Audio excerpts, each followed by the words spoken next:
Most shocking true crime cases and unbelievable scandals are coming to light in a gripping new series.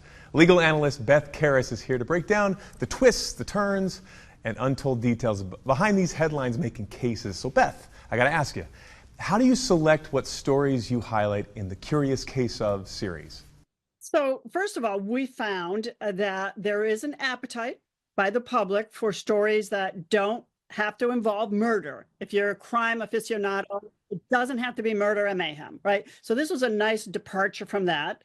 The Natalia Gray series, which was 3 seasons, was very successful, showed us that. So we found these really twisted, weird stories where you go on a journey. Like, what? I mean, it's like head snapping. Sometimes it's like, I can't believe they did this, or who do I believe? I don't know. I don't know what the truth is. So we look for stories that were kind of twisted that would be compelling and capture the interest of the viewer. And so far, so good. With the first 4 episodes, 2 more to go. That's fascinating. Now, I got to talk about Bam Margera. We all know him. It is a compelling story. That is a bizarre story, and that is something that producers followed for a few years. This is not something that was put together only in the past year, because we have video we created, or captured over the years as he was going through his treatment with a guardian, under the care of a guardian. Lima is her name. The family brought her in. It wasn't like she just interjected herself in Bam's life. And it was temporary. It doesn't exist anymore, the guardianship. But then there's a woman on the East Coast, this was West Coast, a woman on the East Coast who had led one of the Free Britney Spears movements, who then, once Britney was out of her conservatorship, took on the Free Bam. And so we tell, even though it's Bam's story, it's these 2 women butting heads. Like, what should he be in a guardianship? Is this doing more harm than good? And who is this person who's leading the Free Bam movement? Is she for real? So in the end, Bam pulls out of it. I mean, Bam reacted positively to the episode. He's married again.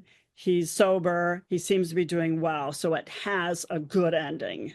Now, as your time as an assistant DA in New York City, I guarantee you saw some crazy, bizarre cases.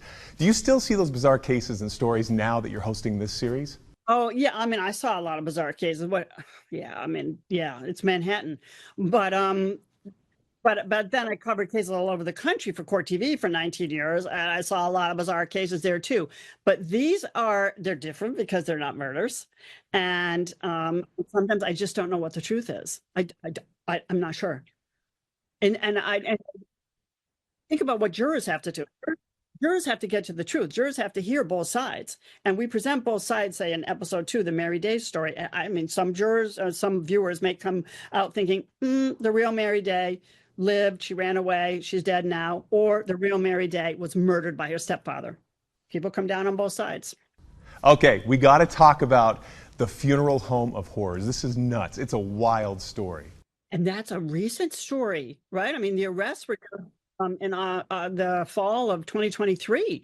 They've now taken pleas. This is a husband and wife, funeral directors, who would take money from people saying, yes, we will have your loved one, your child, your husband, your parent cremated. And then they were just letting the bodies pile up in one of their 2 locations that they weren't using. And the bodies were decomposing. And they would give them ashes from someone else or cement dust. They'd give the family. Okay, the Doomsday Cat Cult. This one I got to talk to you about. We can't wait to see it, but can you give us a sneak peek of what's going on here?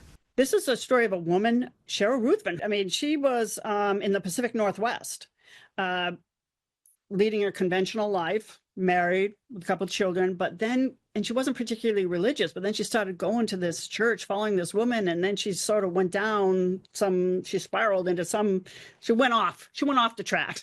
She developed her own church, her own following. Now they're in the Tennessee area, and she's got her followers. It's a fairly small group, but she's got her followers believing that cats are the vessel to the afterlife.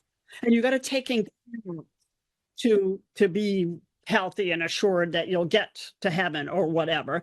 And so these people at their own expense are taking in 30 cats from shelters and strays, whatever, and feeding them and cleaning them and caring for them. Sometimes before their own children or themselves. I mean, it's overwhelming. Some people, a few people got out of this group and talk to us about it, which is how we have this the story of what was going on inside. So cool. Thank you, Beth, for taking the time to speak with us today. Great having you on the show. My pleasure, and thank you.